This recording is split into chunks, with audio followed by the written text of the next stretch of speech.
And yeah, it's a lovely place to visit, but it's an interesting place because, when you see it, you think that it's an intact Neolithic monument, but actually the mound was put on there, like in the 19th century. So there's a lot of things about it that are not quite authentic. There's a standing stone on the other side of it that's actually a replica. That the original one's been taken to the Museum of Wales, but it's a really interesting place, and you do get this kind of a feeling of connection to, I suppose, ancestors when you're there. So I'm going to use a few examples of places that I know and places that I've visited in this talk.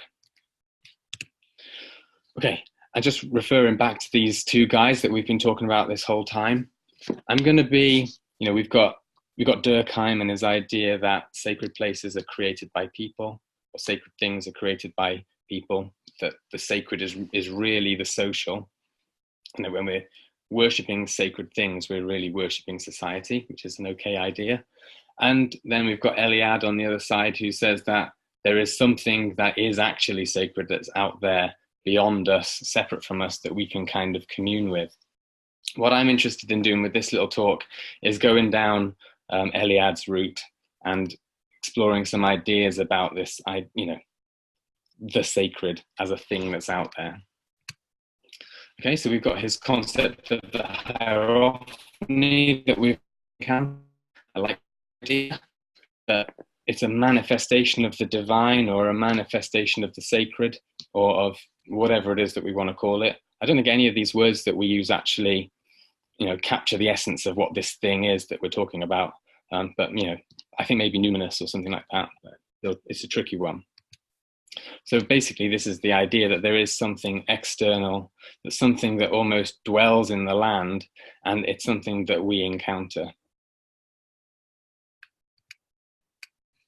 Okay, this is Rudolf Otto. It's one of my favorite pictures of Rudolf Otto because he looks a bit like Dracula, which is good, always good. And he said, he had this idea that, we talked about the numinous and this being the basic expression of, the fundamental essence of religious experience. But he links it back to this idea of like haunted places. And he actually suggests that this feeling of being in a haunted place is, fundamental to the origins of religion. It's one of the first expressions of that feeling response that he's talking about. So I've got this nice little quote from him here. He says that he's basically arguing that there is an implicit meaning in certain places. So implicit, it's like, it's embedded into the place, but that through our participation and interaction with it, we make that meaning or that feeling explicit. So he says it is already the beginning of this explicative process, the process of interacting, when a person, I put person in there because he did actually say man, when a person says, it's not quite right here, or it's uncanny, or this place is haunted. And I've got an example of, this kind of a feeling response. One time, a long time ago, actually it was maybe about 15 years ago, I was taking magic mushrooms with my friend, and we went for a walk from the village where he lives, called Pen-y-bont, to the village where I live, or lived at the time, called Llangynog. And you go along the back road. And because we were in a certain state of consciousness, we kind of off-roaded it. So we went through the fields, and we were having a lovely time. And then we came to this point. There's actually an old railway line that runs from Llangynog to Pen-y-bont. It's disused now, and it's basically just like a big mound. And you can kind of walk along the mound, and there's trees on either side. And we were enjoying this walk until we got to this place where all of a sudden both of us felt uneasy. We felt a little bit frightened. Okay, so this was the first the first part of this explicative process that Otto is talking about. We had this feeling of uneasiness, of the uncanny, and then we decided that we were going to find out why we felt that way. So we started to look around, we started to engage with the land around us, and we saw that the trees on either side of us had seemed to have contracted some kind of a disease. And it wasn't something that we'd, consciously been aware of, but we kind of picked up on this essence. And then when we delved further into it and engaged with the place that we were in, we found these trees that had like, it was almost like they were burst open, or they had some kind of a fungal infection or something. So I think it captures in a way what Otto's talking about there. We start off with the feeling response, the kind of gut, uncanny, like something weird going on here. And then we engaged with it and we found out that there was something actually in the land that was kind of maybe communicating with us. Okay, so here Otto goes on and kind of further explains this idea. He says, here we have the obscure basis of meaning and idea rising into greater clarity and beginning to make itself explicit as the notion of a transcendent something or a real operative entity of a numinous kind, which later assumes concrete form as a numen loci, a daemon, an el, a baal, or the like. Okay, so what he's saying is that there are places in the land where there's something implicitly kind of in there, that there's something real. And then when we interact with it, we start off with a funny feeling, and then we go a little bit further and investigate and participate. And eventually, we culminate with a deity, or we give a name to that feeling, we give a name to that presence, and it becomes the numen loci, the numinous essence of that area. And you can see in that also Otto's understanding of where religion comes from in the first place, that it comes from this feeling and then eventually it crystallizes with a name.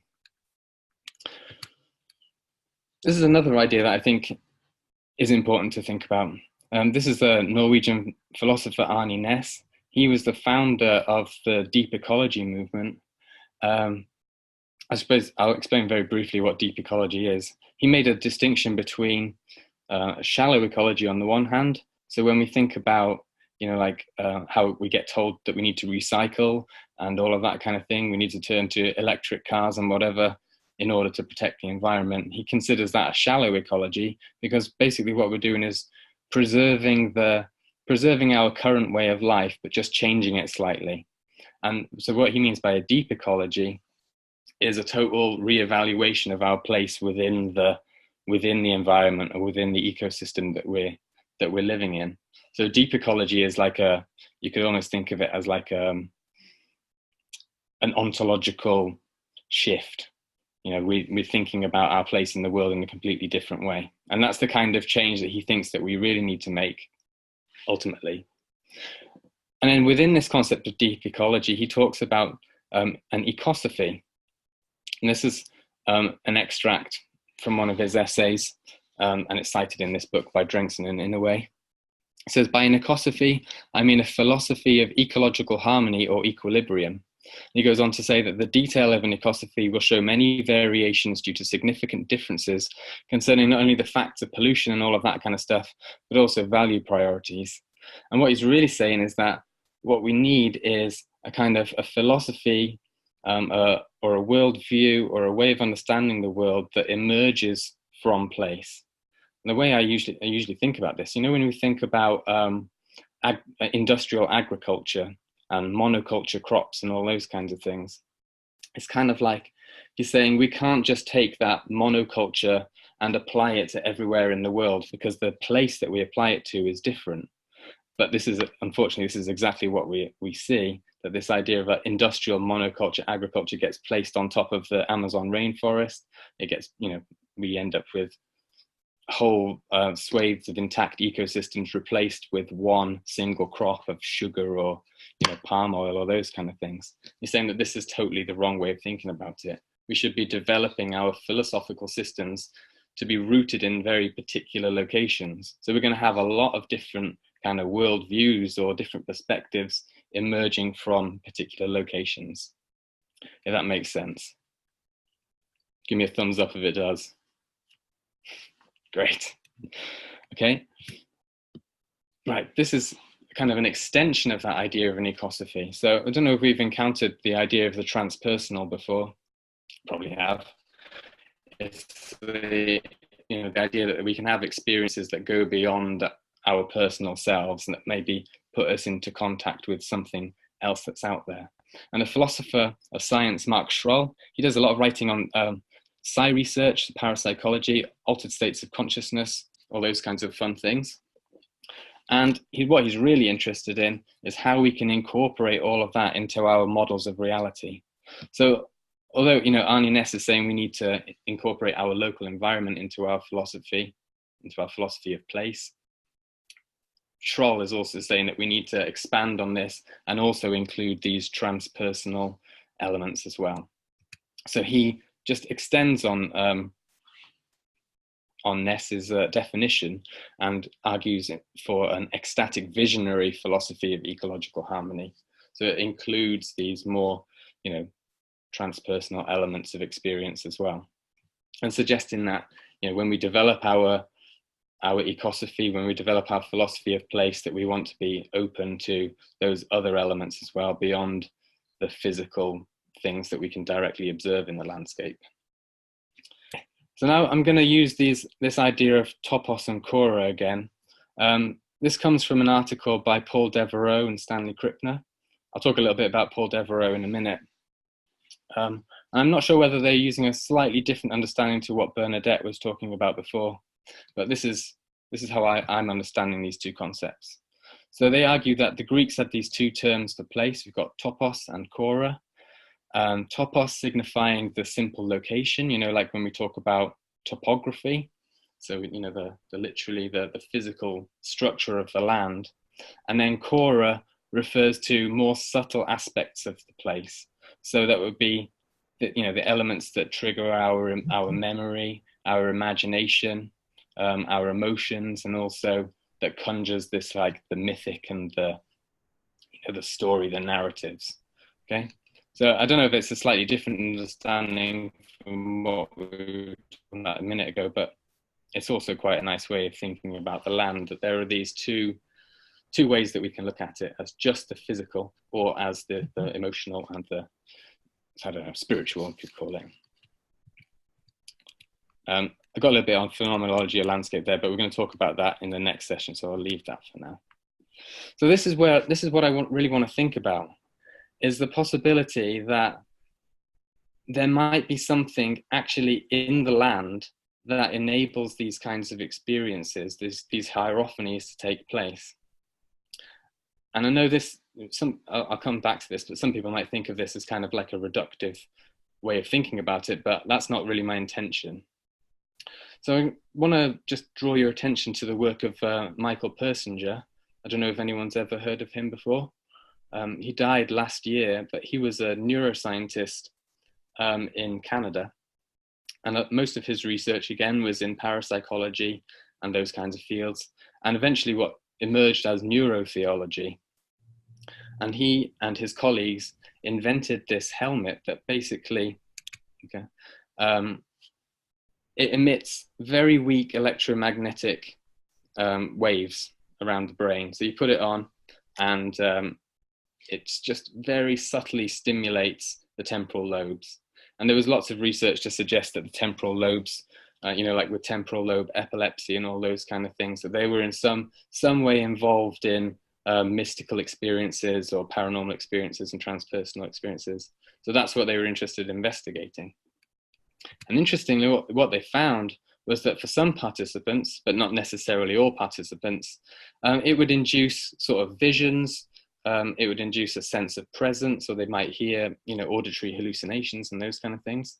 So you'd put the helmet on, you'd sit in a room, and after a little while of being exposed to these very light electromagnetic frequencies, that you would feel as though there was someone else in the room.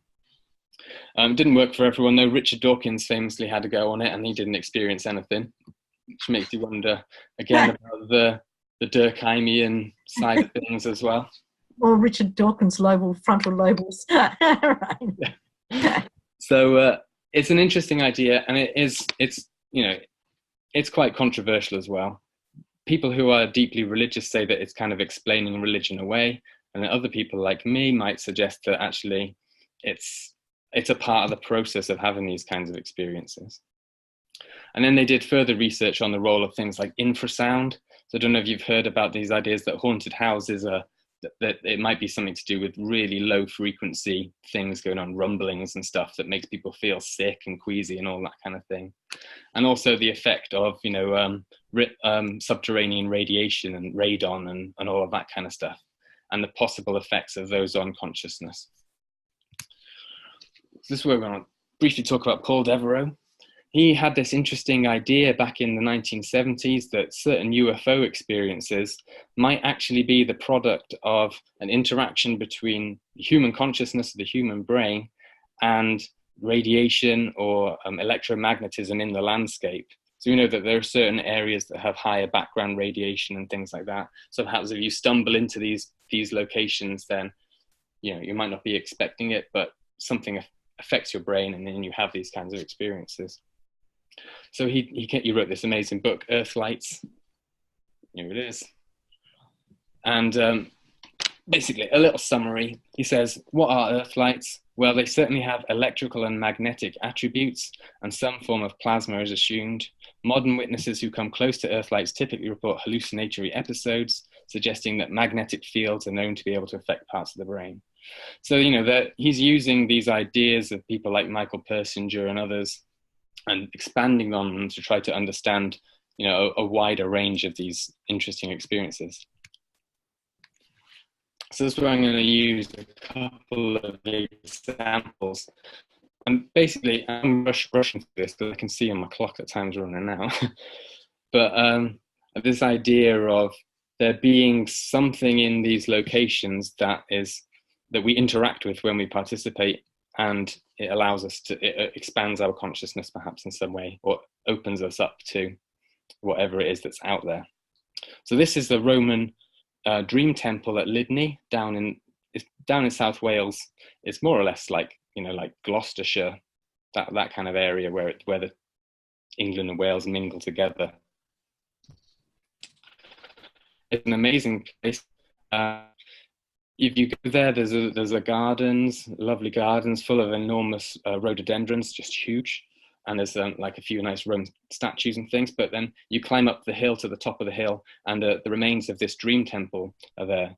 It's a place where people used to go for healing. And it's also dedicated to the Celtic god Nodens. And there's all sorts of associations of Nodens with sleep and that kind of stuff. And I think some people suggest that it's where we study the land of Nod, if you've heard of that. That when we drift off into the land of Nodens.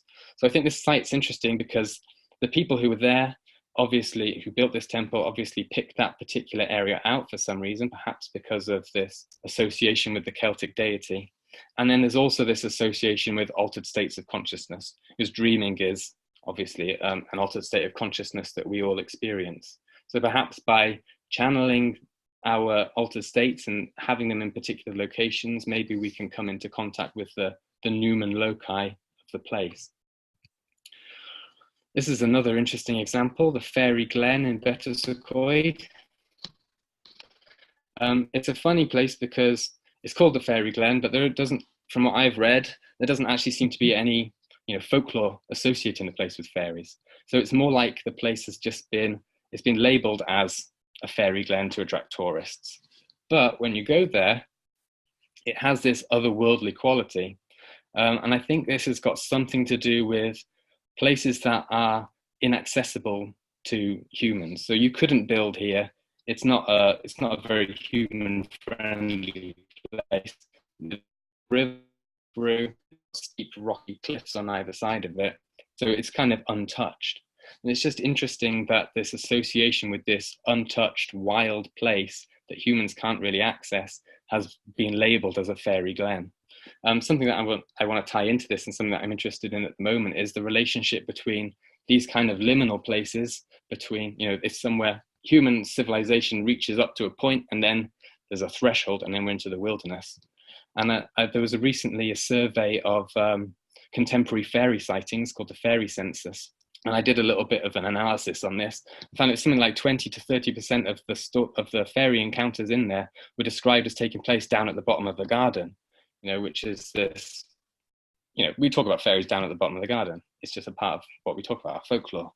But it also seems to be a place, a liminal place at the end of the garden where the wilderness begins. It's usually the least tidy, the most unkept place. And fairies, or encountering, again, this idea of the numen loci, or the the intelligences or consciousnesses that are in that place. This is another interesting example. This is at Castell Henllys in Carmarthenshire. It's an Iron Age hill fort that's been rebuilt. So you can go there and you can go into the roundhouses and all these kind of things. But there's a lovely little spring that they've turned into a sort of shrine. And I know this is not an authentic, Iron Age shrine, because it's been built, it's been put there specifically by the people who've set up this tourist attraction. But at the same time, it is a place where water is erupting from the ground. There's something there. We know there's an association between water, the sounds of water, white noise, and getting into altered states, and all of that kind of stuff. So, again, we can interact with this particular place with our consciousness. And then there's all these lovely carvings that people have made just to kind of personify that. I think it's a nice expression of what Otto was talking about, this process of going from the initial feeling response of the bubbling water and eventually ending up with gods or deities. Another example of a spring, this is at Holywell in Flintshire. The story behind this one is it's St. Winifred. She had her head chopped off, and where her head landed, the spring bubbled up. And it's now a really important site for travellers, Irish travellers. They go there to collect holy water. I know someone who is a nurse that works at a local hospital here, and she had to tell travellers to stop bringing in holy water and sprinkling it on people because it was an infection risk, which is quite interesting. But anyway, the sacred water here, if you go to the site, there's a museum, and inside there's loads of crutches from people who have been healed at this site. So they call it the Lords of Wales. And again, it's a very sacred, special place where we've got an eruption from the ground, not of radiation or magnetism, but of water. And again, this association with the sacred and the divine. I won't really talk about this, but this was a crop circle that I went to back on the summer solstice in 2010. And it's in this wider landscape. I'm just wondering, why is it that crop circles seem to appear in these places? You've got all the stone circles, you've got Silbury Hill that Nick talked about last week, all going on in the same place. Is it because we're projecting onto it, or because there's something in that place? I mean, this whole area, like in Wiltshire, is a massive UFO hotspot. I mean, it's pretty weird. And this is the last thing that I want to finish on, this idea of the possibility of winged vipers in Powys, or dragons. This is a standing stone in the village that I used to live in up until last year. It's only down the road though. I'm actually going there in a minute for a curry. Should be nice. There's a standing stone in there called a Post Goch, which means the red post, and it's sometimes also called Post y Wiber, which means the viper's post. And the story is that there was a dragon that was attacking Llanrheadr sometime back in the mythic past. It was swooping down and taking the sheep, and the local people were all worried about it. So they spoke to the cunning man, and he told them what you have to do: erect a standing stone, which is a standing stone you see here, cover it in metal spikes all around it, and then cover that over with a big red sheet. Like when you're doing with the bulls, they don't like the waggling red sheet. And then it'll see this as it's flying over, it'll be distracted from stealing sheep, and it'll smash into the rock and wrap around it and be pierced by all the spikes. And actually there's a mural, this is a picture of the primary school in Llanrheadr. There's a mural kind of retelling this story. So it's an important story for the area. But it's interesting because in the story, the viper, the serpent, was supposed to have a nest kind of on the other side of the valley. And the nest is called Nant y Wiber, which means the viper's stream. It's still there. You can go and visit. I haven't been up there myself yet, but I'm planning to. And it's in a place called Pen y Garnedd, which means on top of the cairn, on top of the burial mound. And I was talking to my partner's brother, and he just told me, he didn't know about this, the nest of the viper being up there, but he said that a lot of people report strange things up there because there is radiation under the ground. It has a higher background radiation. So I was like, that sounds interesting. It kind of fits in with some of the ideas that I've been researching around and about. So I did a bit of research to find out what was going on there. And it turns out in the 19th century and early 20th century, they were doing phosphate mining there, which I thought, is phosphate radioactive perhaps? And it turns out that it's usually associated with uranium and other kinds of like really highly radioactive substances. So there seems to be something about this particular location, the radioactivity of the place, tying in with the folklore, and then also tying in with interesting experiences. So this first extract here about old Mrs. Davis is from a collection of folklore written by a reverend who used to look after a local church around here back in the 1800s called Elias Owen. And this is what he found. He said, old Mrs. Davis, Plas Dolanog. Dolanog is literally just over on the other side of these hills. Age 92, told Reverend D.R. Evans, son of the vicar of Dolanog, that once, when she was a young woman, she went to Llanfa market, and on the way she sat on a stile, and she saw smoke and fire issuing from a hole on Moel Bentir, where the Gwiber or flying serpent had its abode. She ran and never stopped until she had placed a good distance between her and the hill. She believed that both the smoke and fire were caused by the serpent. That's an interesting, ties in with all of this stuff. It was only, 110 or so years ago. So I thought, is it possible to find any more recent sightings of these serpents? And I found one sighting from 2001. I found it referenced on a blog, but it does reference a magazine article that I couldn't get hold of. But I'm going to try and get hold of it. I might get in touch with the author because he's a well-known cryptozoologist. But he says that, let me just get this out of the way of my screen if I can, that there were these botanists, there we go. Not botanists, naturalists, and they were on an expedition in the area. They were conducting research in the area after being notified by a local of something strange that was seen earlier on the year. As they stood at the edge of some woods by a quarry, they suddenly spied an extraordinary entity measuring 2.5 feet or so in length. It resembled a serpentine dragon. That's only a small dragon.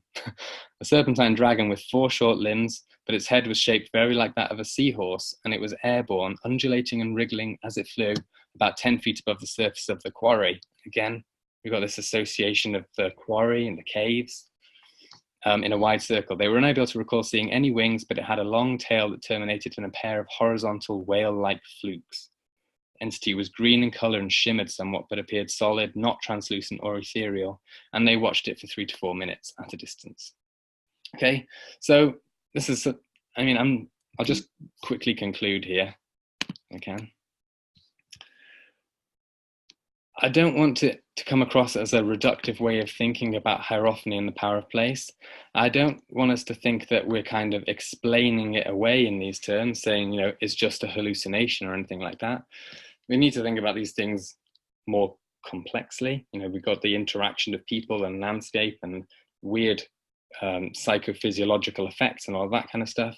And then maybe we have this, and this fits in with a lot of other thinking as well, that we need to be in these particular states of consciousness in order to access these beings or the Numen loci. So I'll just leave it at that, leave you to ponder it for a little while. And here's a bibliography. There's actually a couple more that I need to add into there before I give it to you, but that's the gist of my little talk.